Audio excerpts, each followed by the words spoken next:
Oke, ini ada pertanyaan dari teman-teman, Pak. Dalam satu hari itu berapa banyak berkas yang masuk di perusahaan? Nah, ini saya ingin menjawab ya teman-teman. Jadi mungkin jawaban saya bisa jadi berbeda dengan HR pada umumnya teman-teman. Nah, kalau saya pribadi berhubung untuk flyer atau lowongan kerja ini kan kita share tidak hanya di satu platform ya. Contohnya tidak hanya di Instagram, di TikTok, bisa juga di LinkedIn, bahkan di semua sosial media ya, di Facebook juga salah satunya. Makanya kadang untuk satu posisi saja itu dalam satu hari itu sudah ratusan ya teman-teman untuk satu posisi. Bayangkan kalau misal seperti contoh beberapa waktu yang lalu kita share beberapa posisi untuk all operator sama all mekanik ya, itu bisa sampai ribuan ya teman-teman berkas lamaran yang masuk. Makanya kita ini ada namanya screening ya dalam HRD, yaitu pengecekan berkas lamaran yang masuk, dan itu juga butuh waktu ya teman-teman. Makanya di informasi tersebut, pada flyer tersebut itu kita sampaikan bahwasanya untuk persyaratannya itu kan yang benar-benar wajib diperhatikan ya untuk teman-teman.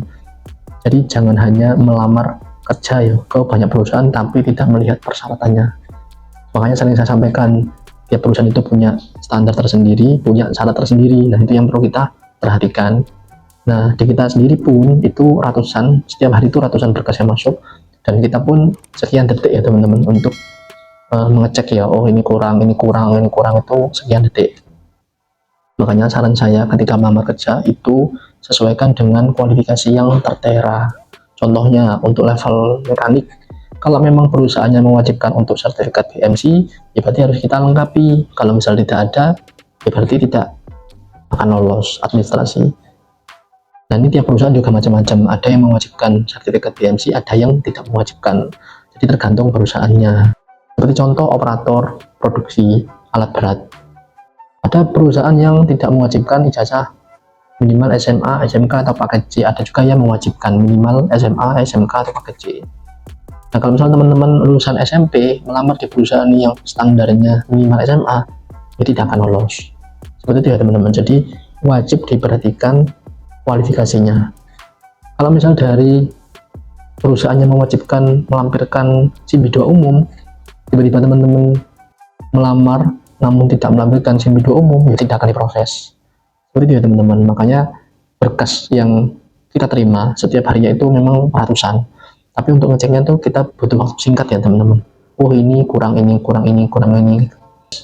Jadi perusahaan itu memproses hanya berkas-berkas yang masuk kualifikasi, dan untuk jumlahnya bisa jadi 300-400 dalam satu hari, itu kemungkinan 10% atau bahkan 5% ya yang masuk kualifikasi.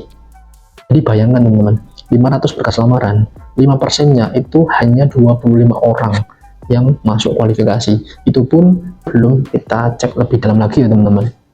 Seperti itu gambarannya. Jadi dalam satu hari bisa jadi sampai 500 atau bahkan 1000 berkas lamaran yang masuk.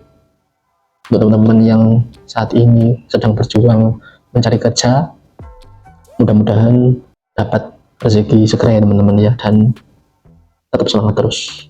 Terima kasih.